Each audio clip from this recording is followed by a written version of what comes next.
Muy buenos días. Hoy tengo el privilegio de darles la bienvenida a este segundo día de actividades del segundo Congreso Internacional de Pediatría de Primer Contacto. En esta mañana tendremos una serie de charlas con ponentes variopintos e internacionales. La primera charla va a estar a cargo del doctor Antonio Luébanos Velázquez. Él es infectólogo pediatra del antiguo Hospital Civil de Guadalajara, Fray Antonio Alcalde. Es profesor del Centro Universitario de Ciencias de la Salud de la Universidad de Guadalajara, miembro numerario de la Academia de Pediatría. Y la charla que nos va a compartir tiene algo que ver con el Hospital Fray Antonio Alcalde, porque serán los 10 mandamientos para una correcta o buena prescripción de los antibióticos. Doctor Luébanos, tiene la palabra. Muchas gracias. Muchísimas gracias por la presentación, doctor Reinaldo, y por su atención. Y efectivamente, yo estoy muy complacido de iniciar este segundo día de este segundo Congreso Internacional de Pediatría del Primer Contacto. Y efectivamente tiene un nombre muy importante esta charla y espero que al final de la misma tengamos puntos de reflexión de lo importante que es en nuestra práctica el utilizar los antibióticos adecuadamente. Voy a cubrir básicamente 4 objetivos. El primero es revisar conceptos básicos sobre mecanismos de resistencia bacteriana. El segundo es ver el presente y el futuro de la resistencia bacteriana en el mundo y en México en especial. Y voy a revisar rápidamente la resistencia bacteriana de 2 infecciones comunes en pacientes pediátricos. Y finalmente, lo que viene del nombre de la charla. Reflexiones y los 10 mandamientos para una adecuada prescripción antibiótica y las conclusiones. Y lo he dividido así porque tenemos que cumplir básicamente los objetivos para poder entender el por qué estos 10 mandamientos de la prescripción y poder ayudarnos a nosotros a tomar una buena decisión en la prescripción de la misma. Pasaré al primer punto en donde es muy importante definir qué entendemos por resistencia bacteriana, porque este fenómeno es un fenómeno por el cual el microorganismo deja de ser afectado por un antimicrobiano al que anteriormente era sensible. Y esta es una parte, yo digo, fundamental para poder entender toda la charla y para poder comprender cómo implica la resistencia antibiótica cuando damos nosotros una prescripción. Y además hay que tener en cuenta que esta resistencia bacteriana es consecuencia de la capacidad de ciertos microorganismos de neutralizar el efecto de los antibióticos y que además la resistencia bacteriana surge por la mutación de microorganismos o porque adquieren un gen que les confiere resistencia.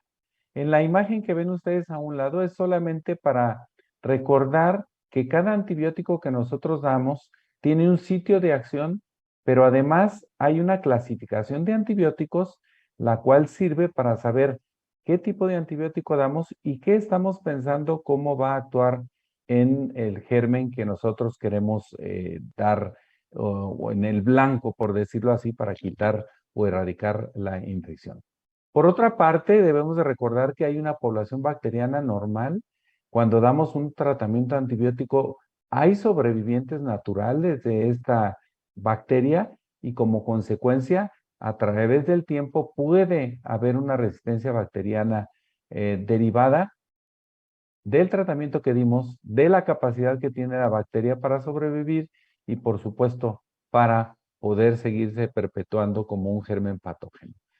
Obviamente tienen mecanismos de resistencia a las bacterias y estas pueden echar mano de una inactivación o modificación enzimática, pueden tener un mecanismo de bombas de expulsión o lo que se conoce como eflujo, pueden alterar la permeabilidad de la membrana externa o puede haber una alteración del sitio diana. Y aquí esquemáticamente lo quise poner para ser muy claros al respecto de que entre los mecanismos de resistencia bacteriana puede estar mediada por ribosomas, por plásmidos, modificando justamente la estructura celular de su célula, de la pared celular, o modificando el sitio donde nosotros pensamos que va a actuar el antibiótico, hay una modificación y como consecuencia inactiva justamente el antibiótico, o simplemente el antibiótico penetra dentro de la bacteria y tiene cierto mecanismo de la bacteria para echarlo fuera de la propia bacteria y dejar inactivo esto. o por otra parte, poseen mecanismos propios que inactivan justamente el antibiótico, como por ejemplo la presencia de las beta-lactamas. Ahora, cuando nosotros hablamos de resistencia bacteriana, tiene consecuencias, no solamente en la cuestión de que haya cambios en la modificación de la respuesta de la bacteria, sino que nos orilla o nos reta a que podamos tener fracasos en el tratamiento, a que las enfermedades infecciosas sean más prolongadas, que incremente el riesgo de mortalidad y por otra parte, que permanezca el paciente por periodos más prolongados ante la prescripción del antibiótico para tener una buena respuesta. La otra parte es que obliga a que nosotros demos antibióticos de segunda línea, por decirlo así, y que en algunas ocasiones termine el paciente a nivel hospitalario con drogas que solamente se deben de administrar por vía intravenosa a nivel hospitalario. Y por supuesto, tiene un efecto indirecto o muy directo en algunas ocasiones de elevar los costos de la salud. ¿Qué tenemos al respecto del presente y futuro en la resistencia bacteriana en el mundo y en México? Bueno, decirles que esto no es nuevo. Esto desde 1920 que aparecieron las penicilinas, han ido apareciendo año con año o década tras década mecanismos de resistencia bacteriana. Este esquema que les pongo para que ustedes lo puedan revisar es que cada determinado tiempo van apareciendo nuevos antibióticos y como consecuencia va evolucionando la resistencia de los mismos hasta llegar a un punto en que cada vez puede haber menos desarrollo de moléculas para tratar bacterias multiresistentes y que nos va a dejar en algún momento un poco complicado al respecto de tomar una decisión sobre qué tratamiento dar. Y esto es entendible, las bacterias y los virus tienen más de 400,000 años sobre el planeta y gracias a esa evolución que tienen de resistencia bacteriana es que han subsistido algunas de ellas. Claro que nosotros tenemos como en el área de la salud las vacunas que pueden evitar que haya algunas enfermedades de tipo viral o bacteriano si es que cumplimos adecuadamente las coberturas de vacunación. Pero miren, una parte importante es que poniendo un poco de atención a lo que puede pasar de aquí al 2050, es que se predice que si no detenemos la resistencia bacteriana en el mundo, puede ser responsable de hasta 10 millones de muertes anuales. Esto justamente por la resistencia que pueden presentar algunas bacterias. Y en este momento hemos pasado los 7,5 millones de fusiones por SARS-CoV-2 en 2 años y meses. Imagínense el impacto que tiene perder la vida 10 millones cada año a partir del 2050 si no detenemos esta resistencia bacteriana.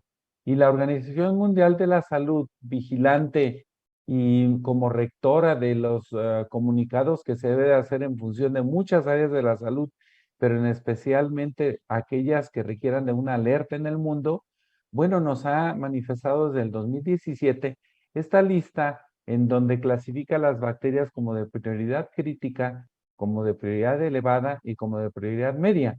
Y yo me voy a referir a la de prioridad media, es el número 3, como lo pueden ver en la parte de abajo, porque aquí está el Streptococcus pneumoniae, el Haemophilus influenza, Shigella, como uno de los gérmenes que ocasiona gastroenteritis y los otros vías respiratorias, en donde podemos estar sin sensibilidad a la penicilina para el Streptococcus pneumoniae y resistencia a la ampicilina para Haemophilus influenza, principalmente porque gran parte de ellos son productores de beta-lactamasa, en especial Haemophilus influenza y Streptococcus pneumoniae para inactivar la penicilina. Pero miren, en prioridad elevada, lo pueden ver ustedes, tenemos Staphylococcus aureus que empieza a haber resistencia a la meticilina y con sensibilidad intermedia y resistencia a la vancomicina. Y una bacteria que frecuentemente se da tratamiento para Helicobacter pylori o para Campylobacter. Y Salmonella, ¿qué decir de Salmonella? Que en algunas ocasiones damos tratamiento, aunque en algunas ocasiones no sea necesario que lo reciba el paciente. Motivo por el cual pues es de prestar atención que desde el 2017 hay esa situación de alerta en el mundo y que tenemos que estar pendientes justamente de lo que hacemos nosotros al prescribir un antibiótico. En los Estados Unidos hay algunos estudios de lo que sucede con las bacterias multiresistentes, sobre todo en pacientes que llegan a un tratamiento hospitalario. Y hay un estudio muy bonito del 2000 al 2010, del 2012 al 2017, en donde bacterias que pueden ser perfectamente tratadas con un tratamiento antibiótico ambulatorio, se les da un mal manejo y llegan a nivel hospitalario con bacterias multiresistentes y que requieren de tratamientos prolongados, como ya lo comenté, y que en algunas ocasiones llegan a tener en los Estados Unidos hasta 2 millones de infecciones adquiridas con bacterias resistentes, y ellos estiman que aproximadamente cada año fallecen 23,000 pacientes. Quisiéramos tener una estadística para decir qué es lo que pasa en el país. Sin embargo, lo que quiero compartir con ustedes en el país es este estudio del 2018 que fue publicado justamente por un estudio que hace la UNAM a nivel de grandes centros hospitalarios en la República Mexicana. Y ellos participaron o pidieron a hospitales participantes que les reportaran un grupo de bacterias que se conocen como el grupo escape o escape, en donde está el Enterococo faecium, Staphylococcus aureus, Klebsiella pneumoniae, Acinetobacter baumannii, Pseudomonas aeruginosa y especies de Enterobacter. Esto en especial en pacientes que se aíslan en urocultivos. Y obviamente aquí también analizaron Escherichia coli y Klebsiella pneumoniae como gérmenes responsables de una infección que es en este momento el segundo o la tercera causa de morbilidad en pacientes pediátricos. Y la otra parte es que también se analizaron estos aislamientos en sangre. Y debo compartirles a ustedes que hubo grandes resultados al respecto de lo que está pasando. El presentarles estas tablas rápidamente es solamente para despertar el interés y la conciencia de lo que pasa. Miren, Escherichia coli, por ejemplo, que está en la primera columna, pueden ver ustedes los porcentajes de resistencia para ampicilina, para micacina, para piperacilina tazobactam, que se utiliza prácticamente solo en el hospital. Pero vean ustedes, cefalosporinas de segunda y de tercera generación, cefuroxima, entre ellos, ceftriaxona, que comúnmente se da por vía intramuscular, aun cuando hay pacientes que no sabemos qué diagnóstico se tiene, pero tienen fiebre, y algunos otros medicamentos como ciprofloxacina, que suele utilizarse en adolescentes o en adultos. Vean ustedes el porcentaje de resistencia que hay.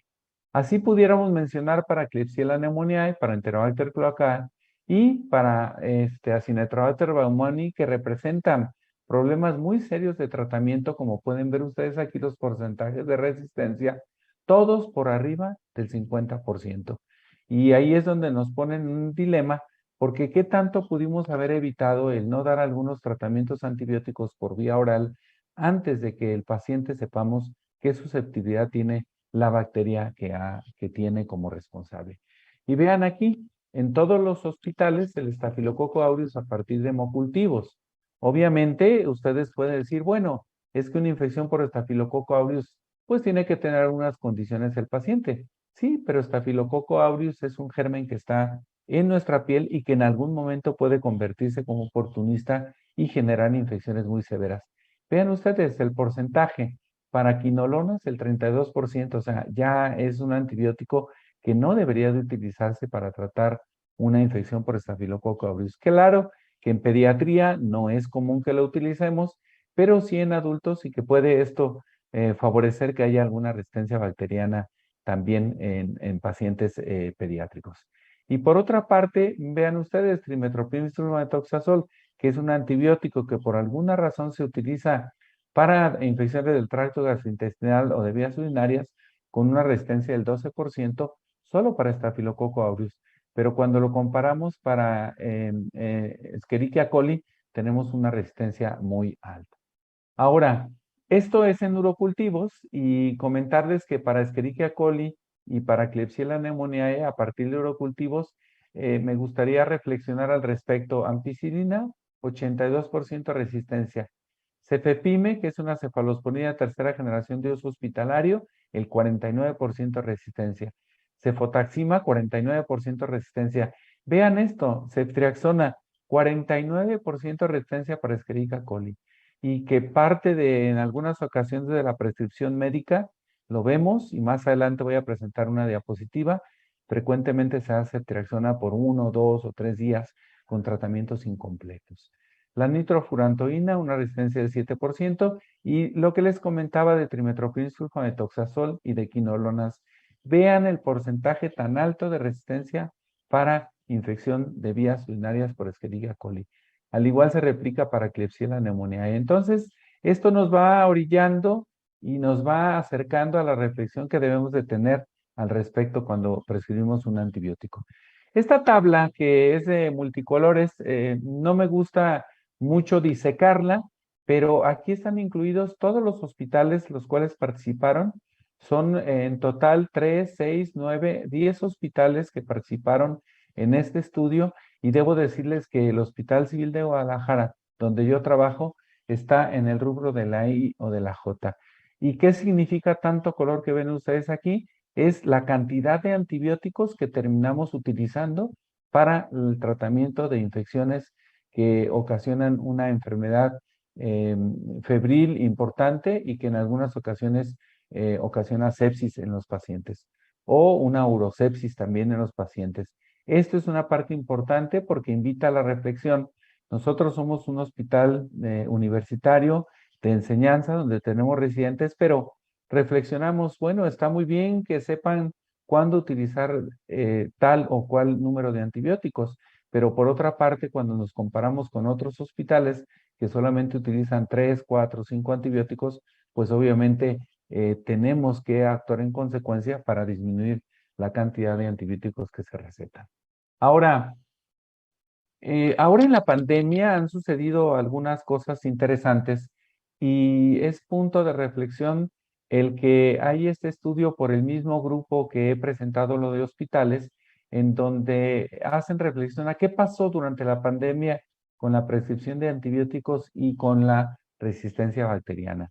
Bueno, solamente aquí se me ocurrió poner acitromicina en primer lugar porque es un antibiótico que por alguna razón se utilizó bastante durante esta pandemia de COVID y que probablemente se sigue utilizando. Ceftriaxona es otro, quinolonas, vancomicina, meropenem, amicacina. Esto por la incertidumbre, debo de reconocer, de lo que sucedía en los pacientes que llegaban al hospital graves con problemas respiratorios y que al inicio no sabíamos si tenían algo bacteriano o complicado o no. Sin embargo, sí se les dejó antibiótico y todavía más. En algunas ocasiones había un COVID packet o un paquete COVID que incluía algunos antibióticos para la prescripción y que poco a poco se ha sabido que realmente no tienen ninguna injerencia en esto. ¿Por qué? Porque la OMS, una vez que ha revisado estudios, señala que solamente 7% de estos pacientes presentaban una infección que justificaba el uso de antibióticos. Muy interesante, aquí está el QR, si ustedes lo quieren tomar, está de libre acceso este artículo para que lo revisen, porque sí hubo incremento en algunas bacterias que aquí se mencionan. No me voy a detener en todas estas, pero comparado el 2019 contra el 2020, sí hubo un incremento de resistencias bacterianas a la oxacilina, a la eritromicina, a la clindamicina, principalmente a imipenem y a meropenem. Y por supuesto que aquí en este estudio hacen inferencia de que si hubo alguna modificación para eritromicina, seguramente la va a tener para citromicina en esta temporada que nosotros debemos de observar qué es lo que pasa. Al respecto de las coinfecciones, bueno, había algunos estudios que se fueron publicando desde el 2020, en donde en un estudio muy cortito de 20 pacientes pediátricos, era micoplasma y seguido de virus los gérmenes más frecuentes. Y en adultos era una variedad de bacterias, pero principalmente Streptococcus pneumoniae llegó a ocupar un lugar importante como una coinfección de tipo bacteriana en el paciente adulto. Ahora, ¿por qué mencionar dos infecciones comunes en pacientes pediátricos? Bueno, porque hay un estudio también publicado, también por el grupo de la UNAM, que es la vigilancia al respecto de lo que sucede con resistencias bacterianas. Y este estudio, de acuerdo a la UNAM, es que revisa lo que sucede principalmente en las farmacias que están anexas a los consultorios o los consultorios que están anexos a las farmacias. Y esto es al respecto de qué tipo de prescripción se tiene y para qué enfermedad se da. Y principalmente se detecta que las infecciones de vías respiratorias y gastrointestinales son las que generan mayor prescripción de antibióticos. Y muchos de estos, por ejemplo, el 90% de los pacientes que llegan a consulta por una infección respiratoria salen con un antibiótico. y el 80% de los que padecen una infección gastrointestinal sale con una prescripción de un antibiótico, cuando todos sabemos que el 90%, 80, 70% de los pacientes que presentan una infección de vías respiratorias, en especial los niños menores de 5 años de edad, son de tipo viral y no requieren ningún antibiótico. Y de las enfermedades gastrointestinales, un alto porcentaje también son de origen viral y no requieren ningún tratamiento antibiótico. Pero bueno, esto es un estudio en el cual es importante decir que se advierte que hay un derroche, un gasto innecesario para las personas que se les prescribe un antibiótico y que definitivamente no lo requieren. Lo cual invita a la reflexión de que tenemos que mejorar nuestra anamnesis del paciente para poder determinar si lo que tiene es una enfermedad viral o una enfermedad de tipo bacteriana. Ahora sí, pasando al último punto, ¿qué tenemos que reflexionar y los 10 mandamientos para la prescripción de antibióticos? Bueno, tenemos que considerar que debemos evitar que los virus y las bacterias nos ganen la lucha. Aquí esta imagen muy representativa de que la prescripción de antibióticos prácticamente está en manos de nosotros como médicos y de que para los virus los antibióticos absolutamente no sirven para nada. Esta referencia está libre en internet, les sugiero que también la busquen. Es un tratado de las enfermedades infecciosas publicado en el 2020 y avalado por la Organización Panamericana de la Salud, en donde nos dice qué información tenemos que tener sobre el paciente y qué entorno debemos de ver. Es decir, la información epidemiológica y otras interrogantes que debemos de tener. Desde la edad del paciente, el sexo, el peso que tiene, si hay una coincidencia de infección con otra enfermedad de base, qué antecedentes de hipersensibilidad a los antibióticos tiene este paciente, qué condición de las funciones hepáticas y renales tiene, cuál es su estado inmunitario, si tiene alguna enfermedad, una coagulopatía o una alergia, si estuvo el paciente hospitalizado previamente y cuánto tiempo duró hospitalizado, qué tipo de antibióticos utilizaron y qué duración tuvo la utilización de las mismas. Y la otra parte, si el paciente está expuesto a procedimientos invasivos, si hay antecedentes de colonización o realmente hay una infección por microorganismos multiresistentes. Esto sobre todo lo vemos mucho cuando un niño entra a la guardería y les piden cultivos faringios y que aparecen bacterias como Staphylococcus aureus o aparecen algunas enterobacterias y se les da un tratamiento incluso con aminoglucósidos intramuscular cuando realmente puede ser un colonizante solamente. Obviamente hay que estar pendiente de la vigilancia de las resistencias bacterianas en nuestra localidad, para los que trabajamos en hospitales, en nuestro hospital, o qué es lo que sucede en la región donde vivimos. Y la otra parte es saber la prevalencia de distintos agentes etiológicos que prevalecen en nuestra comunidad. Y miren, como punto último, la situación socioeconómica. ¿De qué nos sirve prescribir un antibiótico si el paciente lo va a comprar y no tiene posibilidades de comprarlo? O que va a ir a un lugar a tratar de conseguir el antibiótico más barato. Tenemos riesgo de que haya una resistencia bacteriana y de que fracasemos con el tratamiento. Yo creo que a todos los que hacemos medicina privada es común que lleguen los pacientes con 2 o 3 recetas y pues prácticamente acuden porque siguen con fiebre o siguen con alguna afectación de vías respiratorias o gastrointestinal. Y la otra parte es que tenemos que tener nosotros un criterio de selección del antibiótico y yo lo centraría en que debe ser el mejor antibiótico, que sea eficaz, que sea seguro y que tenemos que tener en consideración varias cosas.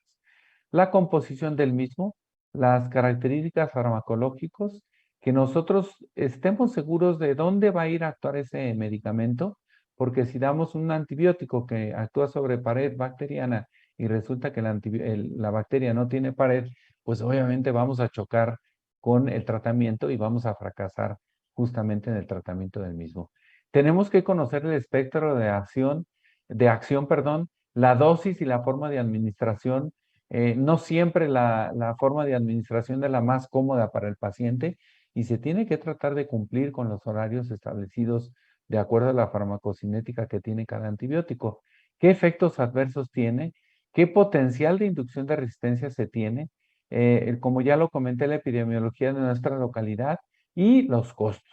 Y además, vuelvo a insistir en las características de nuestro paciente. En pediatría, lo que sucede es que muchas veces está a cargo de una persona que va a administrar el tratamiento. También tenemos que estar conscientes de que dependemos de esa persona para que administre el tratamiento adecuadamente. Y la otra parte, regresando un poco a lo que es esencial recordar en nuestra formación como médicos generales, es la farmacocinética y la farmacodinamia de cada medicamento, en donde la farmacocinética se refiere a qué concentración de suero vamos a obtener con el tratamiento que demos, cómo se absorbe, cómo se distribuye y cómo se elimina. Y la farmacodinamia, que es un poco más compleja, porque habla de la concentración que tiene que tener el antibiótico en los tejidos, que llegue al sitio que queremos que llegue el antibiótico, que se concentre en las cantidades que se requieren para erradicar la bacteria, que tenga un efecto farmacológico y toxicológico adecuado, pero además que tenga un efecto antimicrobiano que estamos deseando tener para poder lograr no solo la curación del paciente, sino la erradicación bacteriana. Y aquí es una tabla que me permito ponerles porque es importante recordar que dentro de la farmacocinética y la farmacodinámica, el antibiótico que utilizamos va a tener efectos sobre el tiempo dependiente o sobre la concentración dependiente o sobre la concentración dependiente más la dependencia del tiempo. Y lo voy a hacer muy sencillo. Miren, hay antibióticos que utilizamos que tienen que ver con el tiempo que está actuando.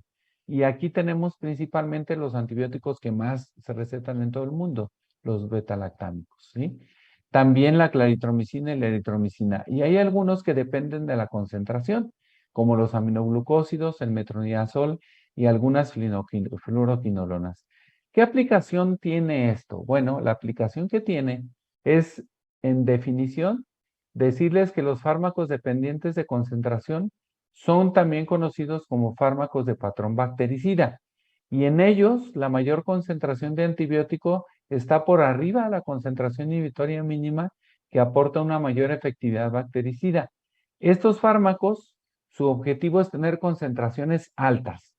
Y como consecuencia, el ejemplo serían los aminoglucósidos, las quinolonas y también si consideramos el metronidazol que se utiliza para infecciones principalmente intraabdominales, se logran concentraciones altas por largo tiempo, pero adicionalmente nos da la oportunidad de que se pueden administrar con periodos de tiempo entre la administración de una dosis y otra prolongados, como por ejemplo los aminoglucósidos que podemos utilizarlos cada 24 horas, o las quinolonas cada 12 o cada 24 horas.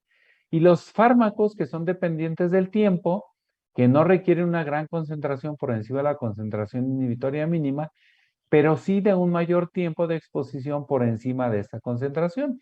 Y el ejemplo son los beta-lactámicos, la clindamicina, la vancomicina y los macrólidos.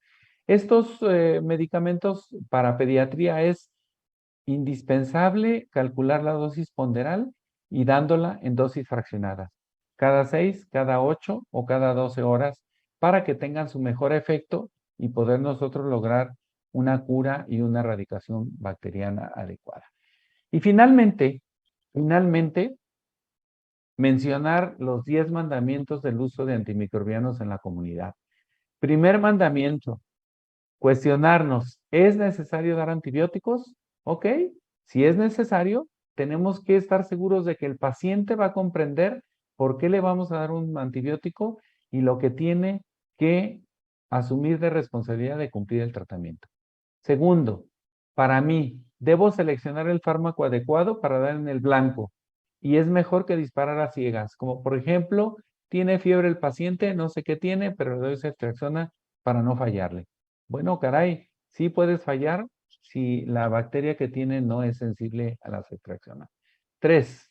Considerar los parámetros farmacocinéticos y farmacodinámicos que acabo de mencionar.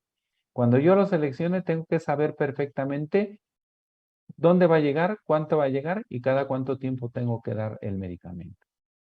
Tenemos que estimular la adherencia de los pacientes al tratamiento. Aquí es un mandamiento compartido. Usar combinaciones de antibióticos solo cuando sea necesario. No porque regrese, porque siguió teniendo fiebre, agregue un medicamento intramuscular y uno oral.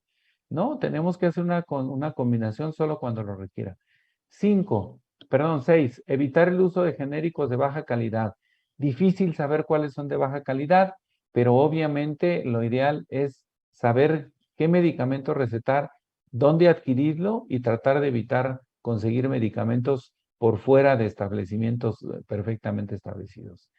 7, disuadir de la autoprescripción de antibióticos. Esta es una práctica lamentablemente todavía muy común y aunque está regulado en el país la receta de antibióticos, perdón, la venta de antibióticos con receta, todavía se sigue consiguiendo recetas fácilmente y hay mercado negro de antibióticos también.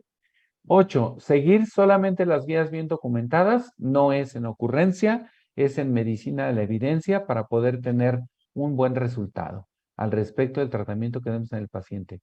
9, darle utilidad a la información del laboratorio microbiológico. Si yo pido un cultivo, tengo que darle seguimiento a ese paciente y ver cuáles son los patrones de resistencia y yo mismo ir haciendo mi banco de resistencias y de sensibilidades en mi comunidad. Y si trabajo en un hospital, pues estar al pendiente de lo que reporte el laboratorio de microbiología. Y por último, debemos de reconocer que frecuentemente damos receta de antibióticos de una manera empírica. Bueno, pero el empirismo tiene que ir acompañado de un razonamiento inteligente, con conocimiento de la sensibilidad local y los datos de la vigilancia y de la resistencia. Estos 10 mandamientos no son de mi autoría, aquí está de dónde fueron tomados, pero me parece una diapositiva muy importante y que refleja 10 consideraciones que tenemos que tener. Por último, decirles una reflexión que tiene que ver con la práctica médica para dar pie a si hay alguna pregunta al respecto de la charla que tengo. Miren, la mayoría de nosotros nos manejamos en el umbral diagnóstico y terapéutico. Hay 3 umbrales. Uno es el umbral diagnóstico, en donde yo estoy muy seguro que el paciente no tiene una enfermedad que yo piense. Si a mí me llega un paciente con X enfermedad y yo digo, tiene fiebre, pero esto no es infeccioso, bueno, yo estoy seguro de que no lo es. Pero también puedo estar seguro de que la fiebre es de origen viral y no es bacteriano. Y aquí quedaría como un diagnóstico muy improbable y no necesito más pruebas y no le doy antibiótico. La mayoría, como lo pueden ver aquí, nos situamos en un momento en donde nos pueden hacer falta más pruebas para confirmar o para descartar el diagnóstico y tomar una decisión terapéutica. Muchos aquí, el razonamiento es, pues le voy a dar el antibiótico por si acaso. No, no, no, eso no es válido. Nosotros, si no estamos seguros, no debemos de prescribir el antibiótico, pedir laboratoriales, con todo lo que implica, porque alguien va a decir, doctor, pero si yo pido un cultivo de la garganta o faringio, el paciente a los 3 días que me reporten ya se va a ver curado. Sí, se va a ver curado si esto es de origen viral y no es bacteriano, pero si tenemos un estreptococo del grupo A beta hemolítico, sabemos que es muy sensible a la penicilina y podemos ir dando el tratamiento y esperar el resultado del cultivo. Y la otra parte se maneja en el diagnóstico muy probable de que tenga la enfermedad y se da un tratamiento. Un paciente que tiene gastroenteritis, que tiene moco, pus, sangre, fiebre, bueno, seguramente si hay un antecedente de que esto pueda ser bacteriano, tenemos que dar un tratamiento. Pero a mí este esquema de los umbrales de diagnóstico y tratamiento creo que es donde más hace una reflexión para poder tener ese arte de seleccionar adecuadamente el antibiótico. Pero por supuesto, tenemos que conocer qué antimicrobiano voy a dar, qué agente etiológico estoy pensando que es el responsable de esta patología, qué tipo de huésped tengo, si es inmunodeprimido o es inmunocompetente, o si tiene algún otro factor de riesgo, y si requiero estudios de laboratorio para confirmar o para descartar el tratamiento. Y por último, decirles que es mucho lo que se puede hacer al respecto de evitar la resistencia bacteriana, independientemente de que las bacterias no solamente hacen resistencia por el antibiótico que yo receto o que tú recetas, eso lo van a hacer las bacterias porque tienen ese mecanismo de resistencia para poder sobrevivir. Pero sí hay que educar al paciente y al médico, hay que hacer investigación sobre nuevos fármacos y la resistencia bacteriana. Hay que siempre tener un programa de uso prudente de antibióticos. Esto funciona perfectamente bien en los hospitales cuando hay un comité de antibióticos y de sensibilidad y de resistencia. Y además, se debe hacer un control legal de los programas de salud pública. y una tabla que nos ayuda a diferenciar, miren, muy sencilla, al respecto de que si tenemos una enfermedad común, pensamos que es una enfermedad de vías respiratorias, si es bacteriano viral o si es viral. Una tabla muy sencilla, esta está tomada del CDC y muy sencillo si se necesita antibióticos o no. Fíjense, en sinusitis tal vez se puede llegar a requerir un tratamiento antibiótico. En otitis media, que casi todo el mundo dice, no, tratamiento antibiótico, bueno, muchas veces hay participación viral y no necesariamente se requiere un tratamiento antibiótico. Y si es bronquitis, si es un resfriado común, no requiere antibiótico. Si hay dolor de garganta, excepto que sea por infección por estreptococo, no es necesario. Y si es influenza, tampoco es necesario el antibiótico. Claro que coronavirus nos vino a poner en un vilo el diagnóstico de si es viral o es bacteriano por la variada sintomatología que dio.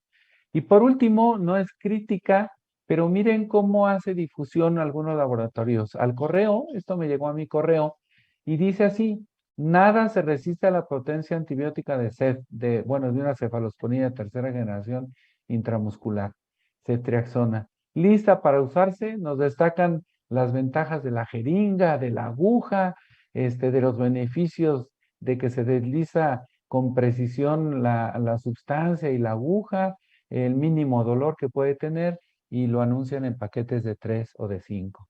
Esto habrá que tener mucho cuidado.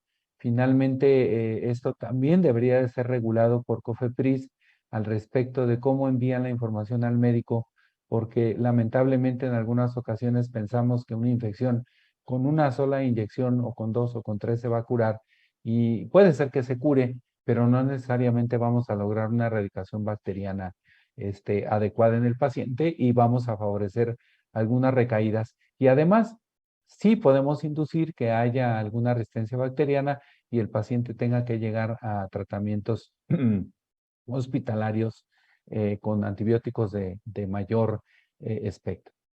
Como conclusiones, pues es un problema serio la resistencia bacteriana, sigue creciendo, es importante el número de prescripciones no adecuadas o innecesarias en patologías comunes, es necesaria la educación y capacitación continua, por eso celebro que en este segundo congreso me hayan invitado a dar este tema que parece muy sencillo, pero que a la vez es muy complicado. Tenemos esas superbacterias y bacterias multiresistentes activas, presentes en todo el mundo y que nos pueden dar un problema serio para el 2050. Y es de suma importancia reflexionar cuando tú, cuando yo, cuando ustedes prescriban un tratamiento antibiótico, so pena de decirles además que hay un daño sobre la microbiota intestinal que puede durar bastantes años en recuperarse. Y obviamente debemos de fortalecer en todos los ámbitos el uso prudente de antibióticos.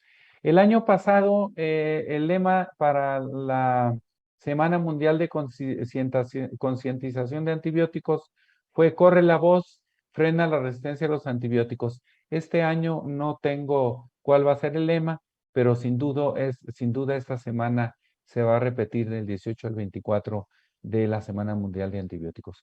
Muchísimas gracias por su atención y estoy atento para cualquier pregunta. Pues muchísimas gracias por la presentación, doctor Luébanos. Y en definitiva, este es un tema muy, muy escabroso, porque si la resistencia bacteriana actual es escalofriante, ¿sí? El futuro de la resistencia va a ser aterrador.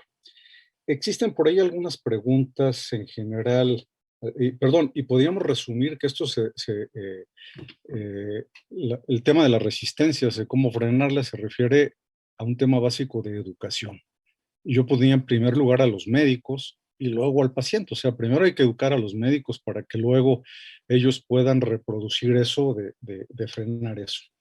Y agregar un onceavo mandamiento de mi cosecha, que lo citó usted hasta el final, que hay que cuidar la microbiota intestinal, porque como bien atinadamente comentó, pues este uso indiscriminado o aún el uso eh, por prescripción, por necesidad de un antibiótico, pues tiene efectos devastadores sobre la microbiota intestinal.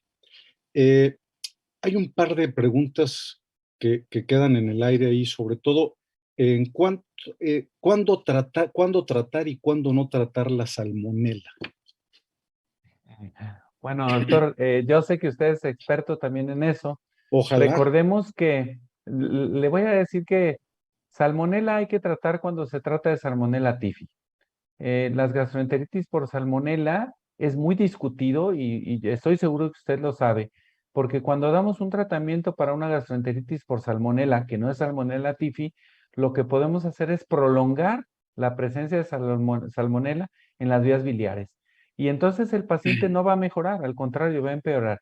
Y no solo eso, puede ser un vector de enfermar a gente que esté a su alrededor, sobre todo si no hay disposición de agua o hay una mala disposición de excretas. Y el error más común, que así lo digo, es que piden reacciones febriles y con reacciones febriles dan tratamiento como si fuera fiebre tifoidea. Habrá que tener mucho cuidado con esa práctica, es una práctica muy común en la medicina de primer contacto, o aquel paciente que llega con diarrea, le duele la cabeza, hay fiebre, le dan tratamiento como si fuera una fiebre tifoidea. Y realmente ahí tenemos que utilizar justamente la serie de cultivos y tratar de aislar la bacteria que es Salmonella typhi y tratarlo como una tifoidea, no como una salmonelosis. Correcto, muchas gracias. Se refirió en algún punto de los mandamientos el uso de genéricos de baja calidad.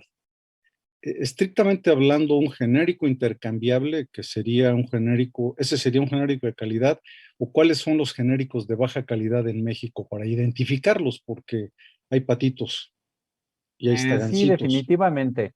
Lamentablemente hay mercado negro de medicamentos, lo hemos visto en toda la gama de medicamentos. Hay medicamentos que prácticamente es agua, así lo digo, como tal, ya se han detectado, y que lamentablemente se llegan a comprar en algunas instituciones. Por otra parte, un genérico intercambiable en teoría tiene la equivalencia y la bioequivalencia, por lo cual lo podemos utilizar sin ningún riesgo. Pero yo pongo de ejemplo, no voy a decir nombres de algunos lugares donde se expenden medicamentos. Aquí en Guadalajara hay un mercado negro increíble, conocido por las autoridades y que luego hacen intervenciones, pero vuelven a venderlos, ¿sí? No es conveniente comprarlos ahí. Y segundo, hay medicamentos que por el costo puede ser poco creíble que tenga la sustancia activa. Hay medicamentos que cuestan 5 pesos, 10 pesos, es un antibiótico, vienen 20 tabletas, 30 tabletas, y bueno, ahí definitivamente no me voy a meter en nombres de farmacias ni de marcas, pero hay que tener mucho cuidado y sobre todo que no suplanten la receta que uno prescribe en farmacias que son de dudosa procedencia, valga la expresión. Y muy en especial tener cuidado de que sean medicamentos de patente o genéricos intercambiables, por decirlo así. Por aquí me apareció una pregunta, pero no la puedo terminar, no la puedo terminar de ver, pero bueno, estamos prácticamente sobre el tiempo, doctor. Yo quisiera pedirle si pudieran comunicarse con usted para que continuaran con las preguntas y nos deja tareas de buscar este manual de la OMS sobre el tratamiento de enfermedades infecciosas y la inquietud de seguir educándonos para no, para que ese futuro apocalíptico, ese sería el quinto jinete del apocalipsis, ¿no? La resistencia bacteriana.